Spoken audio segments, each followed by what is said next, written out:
조혜란 작가의 그림책 이야기 두 번째 시간입니다. 저희가 지난 시간에는 조혜란 작가가 어떻게 활동을 시작했고 20세기를 거쳐서, 이렇게 얘기하니까 굉장히 오래된 것 같지만 20세기를 거쳐서 지금까지 자신의 작업을 이어왔는지 얘기를 나누었습니다. 조혜란 작가가 어린이들에게 당부하는 말을 한 인터뷰에서 이렇게 얘기했습니다. 보는 동안 즐거워라. 너희들이 잠들어 있는 동안 달님처럼 누군가 너희를 지켜보고 있다. 그것은 커다란 사랑. 사랑은 너희를 믿고 지지해 줄 것이다. 이런 얘기를 합니다. 저는 그 작가의 작업을 이 말만큼 요약하는 것이 없다는 생각이 들어요. 왜냐하면 이분의 작품들을 읽으면서 사랑을 느끼는데 그 사랑이 아주 사실적인 사랑이라고 느낍니다. 전 이것을 조혜란식 사실주의라고 부르겠습니다. 그러면 작품에서 조혜란식 사실주의는 어떻게 등장하는지 한번 살펴볼까요?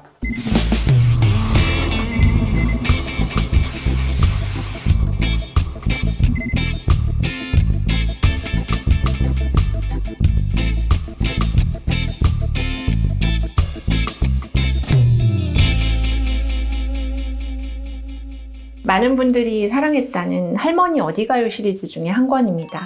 쑥 뜯으러 간다의 표제인데요. 조혜란 작가는 꾸준히 할머니와 어린 손녀의 이야기를 다루는 작업을 여러 번 해왔습니다. 특히 이제 이 시리즈에서는 이 옥이라는 그 빨간 바지에 초록 셔츠를 입은 아이와 또 할머니의 뭔가 진달래색, 짙은 진달래색 같은 또는 철쭉색 같은 저고리가 트레이드 마크처럼 독자들의 기억에 남곤 했습니다. 제가 2010년에 조혜란 작가를 모시고 볼로냐 국제 아동 도서전에 간 적이 있는데요. 그때 이제 그 이탈리아에서 온 관객들 앞에서 조혜란 작가가 자신의 작품 세계를 보여주는 강의를 했습니다. 많은 분들이 이 할머니의 열정적인 저고리 색깔에 대해서 질문을 하였고, 한국 할머니들의 건강한 모습에 좀 감명을 받았다라고 말했어요. 정말 이 작업을 보면 이렇게 건강한 할머니 너무 좋다. 그리고 오래오래 이렇게 사셨으면 좋겠다라는 그런 기도를 하게 됩니다. 제가 조혜란 작가의 작업에서 하나의 키워드를 뽑자면 바로 할머니인데요. 할머니는 이 옥인의 이야기에서도 등장하고 바느질 그림책인 빨강이들에서도 등장합니다. 여기 나오는 할머니가 저고리를 입고 쪽을 찐 할머니라면 이 빨강이들에 등장하는 할머니들은 코로나 이전 시대에 다 함께 관광버스를 타고 여행을 다니는 즐거운 그 개모임 할머니 같은 분들입니다. 그리고 할머니들의 머리 스타일이라든가 복장도 이 옥인의 할머니하고는 좀 달라진 걸 볼 수 있죠. 작가는 한 7, 8년 정도의 거리를 두고 작업을 하면서 지금의 달라진 할머니들의 삶을 작품 안에 이렇게 반영합니다. 그리고 2021년에 출간된 밤바다로 해루질가요에 나오는 할머니는 표정부터 그 할머니가 어떤 장터를 돌아다니는 행동의 양식이랄까요? 모습까지 이제 2020년대의 할머니로 돌아옵니다. 그래서 한 할머니와 한 손녀의 이야기라는 점은 전에 보여드렸었던 할머니 어디가요 시리즈하고 같아 보이지만 실은 이 두 사람의 관계는 세월과 시대의 변화에 따라서 정말 많이 변한 걸 알 수 있습니다.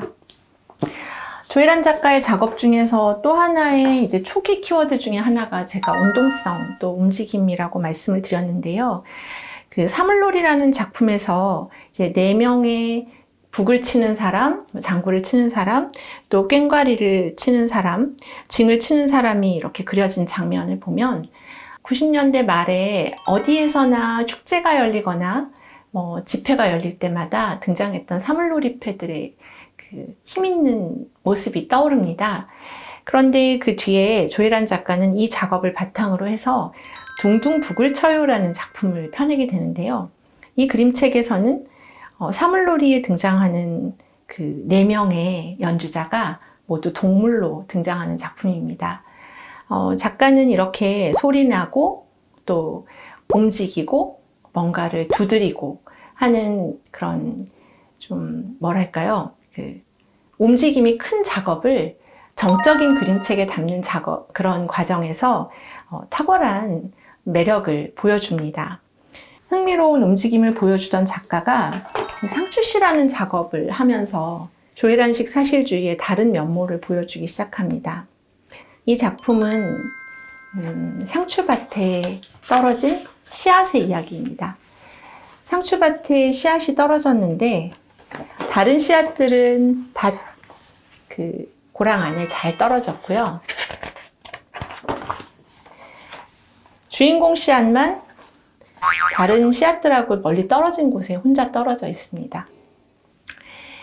여기 놓인 이 외톨이 씨앗이 상추로 자라나는 과정에서 다른 상추들이 받는 사랑, 비료, 또 어떤 꾸준히 공급되는 수분 이런 것을 전혀 누리지 못한 채 심지어 물 주러 온 사람 장화 밑에 깔리기도 하는 이런 시련을 그대로 보여주죠. 그리고 사랑받지 못하고 자란 것 같은 이 상추가 느끼는 외로움을 상추 잎의 표정을 수놓아서 보여줍니다. 그런데 제가 조혜란식 사실주의라고 하는 부분은 바로 그 뒤에 등장하게 되는데요. 이렇게 정성 들여서 상추를 키웠던 사람들은 상추를 먹습니다. 그리고 우리의 주인공 상추는 장화로 짓밟은 채 밭에 있었던 정성껏 가꾼 상추들은 뿌리채 뽑아가지고 막 흔들어서 가져가 버리죠. 조혜란 작가는 이 먹기 위해서 열심히 키우는 사람들의 모습을 이렇게 표현합니다. 다 큰 상추는 고기쌈 싸먹고 회쌈 싸먹고 겉절이하고 음식에 깔고 비빔밥에 비벼 먹어야지. 그리고 나서 그 다음 장면에서 뚝뚝 잘라 다 먹었어 라고 말합니다. 사실 이 조혜란의 상추씨를 처음 보았을 때 저는 이 작가가 보여주고 있는 이야기들이 아주 다정한 이런 자수 그림책이고 어떤 조각보 그림책인데 어쩌면 이렇게 문장은 무뚝뚝하면서 우리들의 꿈과 환상을 무너뜨릴 수가 있지? 라고 생각했어요. 우리가 사실 동물들에게 또 자연에게 그리고 식물들에게조차 못할 짓을 많이 하고 있는데 조혜란 작가는 그것을 적당한 어떤 서정성으로 포장하지 않고 우리는 이런 관계였어요. 그리고 이렇게 살아가고 있다는 사실을 여러분과 나는 잊으면 안 돼요. 라고 말을 하죠. 저는 그 연결 지점이 바로 밤바다로 해루질 가요라는 작품에서도 드러난다고 생각합니다. 어쩌면 조혜란식 사실주의는 빨강이들에도 있고 또 거슬러 올라가 할머니 어디 가요에도 있어요. 할머니 어디 가요에서 보여주는 사실주의는 엄마와 떨어져서 자라는 오기가 어쩔 수 없이 그 엄마를 할머니가 대체할 수 없다는 사실을 인정하고 느껴야 한다는 사실주의고요. 그리고 빨강이들에서의 사실주의는 이 할머니들이 대부분 다 독거하고 있다는 사실주의입니다. 행복하게 잘 살지만 각각의 집에서는 외로운 시간을 견뎌야 하는 자녀들과 떨어진 홀로 노년 보내는 삶이 그대로 그려져 있어요. 그리고 이제 밤바다로 해루질 가요에서는 좀 더 깊은 이야기가 등장합니다. 사실 이 해루질이라는 이야기가 그림책으로 나온다고 할 때 저는 걱정도 있었거든요. 왜냐하면 바다를 해치는 그런 해루질 문화에 대한 비판도 많고요. 또 그 인터넷에서 스트리밍 서비스를 하시는 분들 중에 해루질을 하나의 컨텐츠, 아주 상업적인 컨텐츠로 소비하면서 바다에 가서 다 가져와 버리자 이렇게 포획하는 그런 좀 거친 모습으로 해루질의 문화를 퍼뜨리기도 하는 걸 여러 번 봤기 때문입니다. 그런데 조혜란 작가는 이 해루질이라는 문화가 사실 어떤 인간의 그 겸손으로부터 시작된 문화인지를 이 한 권의 책을 통해서 차분하게 보여줍니다. 할머니는 이런 얘기를 하세요.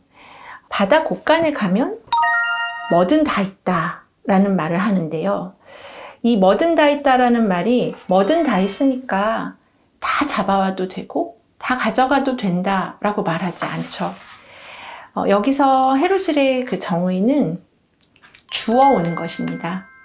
그것들을 내가 막 싹쓸이 하는 게 아니라 내가 손 닿고 내가 가져올 수 있는 만큼 바다와 일부를 나누는 그런 행동이라고 할 수 있죠. 그래서 작품 속의 할머니가 외지에서 온 사람들한테 이렇게 일가라는 장면이 나와요. 적당히들 잡아요! 이렇게 얘기하시죠. 밤바다에 해루질 가는 문화는 최근 들어서 하나의 그런 오락처럼 변질되기도 한 것이 걱정스러운 사실인데, 이에 대해서 조혜란 작가는 아주 전통적인 방식의 해루질 도구를 준비하고 바다에게 감사하면서 거기에 가서 엄마의 생일상에 놓을 한 움큼의 조개를 가져오는, 그것을 주워오는 과정을 조용하고 또 따뜻한 시선으로 그리고 있습니다. 여기서 얄미운 할머니라는 문장이 나와요. 내일이 엄마 생일인데 장터에 가서 엄마 선물은 안 사고 뭔가 자기한테 필요한 것 같은 것을 차곡차곡 사가는 아주 얄미운 할머니입니다. 할머니들 하면 매번 희생과 어떤 정성의 아이콘으로만 그려왔었던 우리 문화가 이 작품하고는 좀 다르다는 걸 느낄 수 있는데요. 주체적이고 씩씩하고 또 자신의 목소리를 외지에서 온 해루질 꾼들에게도 감추지 않는 이런 멋진 할머니가 있다는 게 너무 좋습니다. 그리고 뒤에 가면 더 멋진 할머니들이 나와요. 이 안개 속에서 해루질 하다가 길을 잃어버린 해랑이와 해랑이 할머니를 구출하러 오는 동네 할머니들입니다. 이분들은 이 그림 보시면 이 횃불을 들고 같이 이 트랙터에 올라타서 마치 소풍 나온 아이들처럼 이제 펄떡이는 대화의 장면을 보여주고 있습니다. 그 다음에 모녀 3대가 모여 앉아서 바다 곳간에서 가져온 조개와 많지 않은 음식물들을 조촐하게 차려놓고 생일 아침을 맞는 장면도 참 좋습니다. 저희가 이 엄마와 할머니, 해랑이 3대의 이야기들을 보면서 웃음이 그치지 않는 이유는 이 사람들이 자신에게 주어진 조건을 잘 이해하고 또 그 안에서 최선을 다하는 사람들이기 때문인 것 같습니다. 조혜란 작가는 과도한 메시지를 남기거나 꾸며진 서정성으로 이들의 관계를 포장하지 않고 거리를 두고 살아야 한다면 거리를 두는 방식으로, 또 그립지만 좀 참아야 한다면 견디는 방식으로 우리들의 삶을 뚜벅뚜벅 살아가야 한다는 것을 작품을 통해서 보여주고 있습니다. 우리가 오늘 조혜란 작가의 여러 작품들을 살펴보면서 이제 할머니와 움직임이라는 조혜란 작가의 두 가지 키워드를 살펴봤습니다. 여러분께 이 작가의 작업이 좀 새롭게 보이는 계기가 되었으면 좋겠고요. 저는 조혜란 작가가 앞으로도 지금까지 하고는 또 비교할 수 없을 정도의 더 높아진 에너지로 새로운 작품들을 꾸준히 내놓지 않으실까 기대하고 있습니다. 네, 지금까지 조혜란 작가의 그림책 이야기 함께 해주셔서 감사합니다.